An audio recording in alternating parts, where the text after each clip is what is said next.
तंत्र साधना के क्षेत्र में कुछ विशेष काल ऐसे माने गए हैं जिनमें की गई साधना सामान्य समय की तुलना में कई गुना अधिक प्रभावशाली होती है। इन्हीं विशेष कालों में से एक है चंद्र ग्रहण। चंद्र ग्रहण केवल खगोलीय घटना नहीं है, बल्कि साधना और सिद्धि के दृष्टिकोण से ये एक अत्यंत गूढ़ और रहस्यमयी समय माना गया है।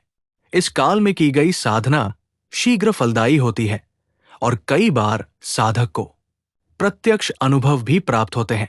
चंद्र मोहिनी अप्सरा की साधना विशेष रूप से चंद्र ग्रहण से जुड़ी हुई मानी गई है। ये साधना पूर्णतः चंद्र तत्व पर आधारित है और चंद्र ग्रहण के समय चंद्र की ऊर्जा जब अपने चरम पर होती है, तब ये साधना अत्यंत तीव्र गति से फल देने लगती है। यदि कोई साधक इस साधना को पूर्ण श्रद्धा, नियम और संयम के साथ करता है, तो ये साधना किसी भी रूप में सिद्ध हो सकती है। हालांकि साधना का मुख्य स्वरूप मां के रूप को ध्यान में रखकर किया जाना चाहिए, क्योंकि ये साधना स्त्री तत्व, सौंदर्य तत्व और आकर्षण तत्व से जुड़ी हुई है। यदि संभव हो तो ये साधना खुले आकाश के नीचे करनी चाहिए, जहां से चंद्र ग्रहण स्पष्ट रूप से दिखाई देता हो। ग्रहण को देखते हुए साधना करने से उसका फल पूर्ण रूप से प्राप्त होता है। यदि किसी कारणवश खुले स्थान पर साधना करना संभव न हो, तो किसी शांत एकांत कमरे में बैठकर भी ये साधना की जा सकती है। साधना के समय सफेद वस्त्र पहनना अनिवार्य है। सफेद रंग चंद्र तत्व का प्रतिनिधित्व करता है और ये साधक की ऊर्जा को शुद्ध एवं स्थिर करता है। साधक को सफेद आसन पर बैठना चाहिए। जिस दिशा में चंद्रमा दिखाई दे रहा हो, उसी दिशा की ओर मुख करके बैठें। बैठते ही पहले भगवान शिव का ध्यान करें। उनके चरणों में मन को स्थिर करें। उनसे मानसिक अनुमति लें। इसके बाद धीरे धीरे चंद्रमा का ध्यान करें। चंद्रमा की शीतल, उज्ज्वल और सौम्य आभा को अपने मन में उतारने का प्रयास करें। ध्यान की प्रक्रिया में जल्दबाजी नहीं करनी चाहिए। जब तक मन शांत न हो जाए, तब तक मंत्र जप प्रारंभ न करें। ध्यान स्थिर हो जाने के बाद घी का दीपक प्रज्वलित करें। घी का दीपक साधना में स्थिरता और पवित्रता लाता है। इसके साथ ही गुलाब की अगरबत्ती जलाएं, क्योंकि गुलाब की सुगंध चंद्र मोहिनी अप्सरा से विशेष रूप से जुड़ी मानी जाती है। अब चंद्र मोहिनी अप्सरा का आवाहन करें। ये आवाहन मानसिक भी हो सकता है और मंत्र के माध्यम से भी। इसके बाद सफेद बर्फी के 2 टुकड़े या शुद्ध श्वेत वस्तु का भोग अर्पित करें।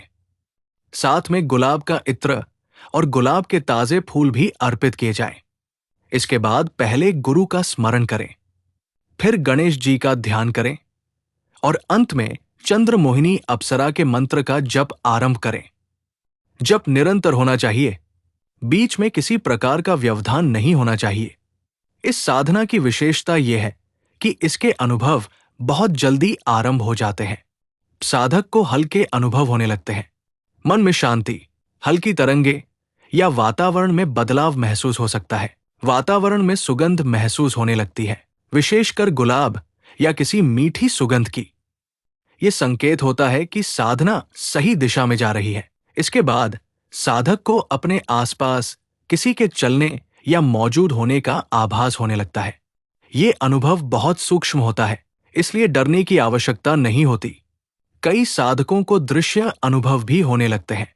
कभी कभी प्रकाश की आकृति, कभी स्त्री आकृति की झलक या स्वप्नवत दृश्य दिखाई देते हैं।